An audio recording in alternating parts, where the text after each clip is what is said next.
क्या आपने कभी सोचा है कि हम जो सैंडविच खाते हैं उसका नाम ब्रिटिश शहरों जैसे ग्रीनविच, मिडिलविच, नॉर्थविच आदि के नामों से मिलता-जुलता क्यों है? अब आप सोच रहे होंगे कि कहीं सैंडविच नाम का कोई कस्बा भी तो नहीं है? अगर हाँ, तो आप सही सोच रहे हैं। इंग्लैंड के केंट में सैंडविच नाम का एक शहर है।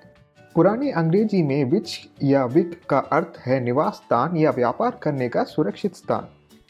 इसके अनुसार सैंडविच का अर्थ रेतीली मिट्टी पर व्यावसायिक स्थान है।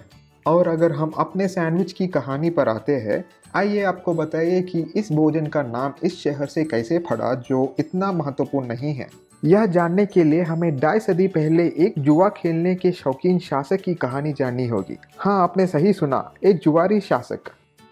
18वीं शताब्दी में सैंडविच के शासक John Montagu fourth earl of Sandwich यानी सैंडविच का चौथा राजा रहता था। वह अपना काफ़ी समय जुआ खेलने में बिताता था।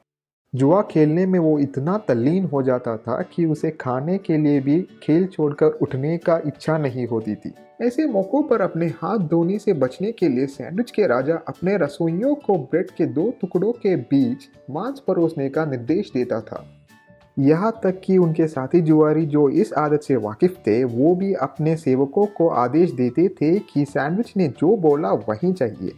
तो इस प्रकार से यात्रा शुरू हुई सैंडविच की, जो अब दुनिया भर में कई लोगों का पसंदीदा नाश्ता बन गया है। इस कहानी के अनुसार सही सैंडविच खाते समय उसकी कोई भी सामग्री बाहर नहीं गिरनी चाहिए। अब एक और रोचक तथ्य, अमेरिका में हर साल सैंडविच के चौथा राजा का जन्मदिन 3 नवंबर को राष्ट्रीय सैंडविच दिवस के रूप में मनाया जाता है।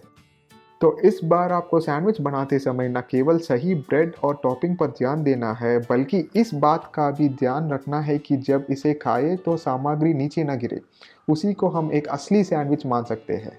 यदि आप ऐसे कोई और कहानियाँ जानते हैं तो उन्हें हमारे साथ टिप्पणियों में साझा करें।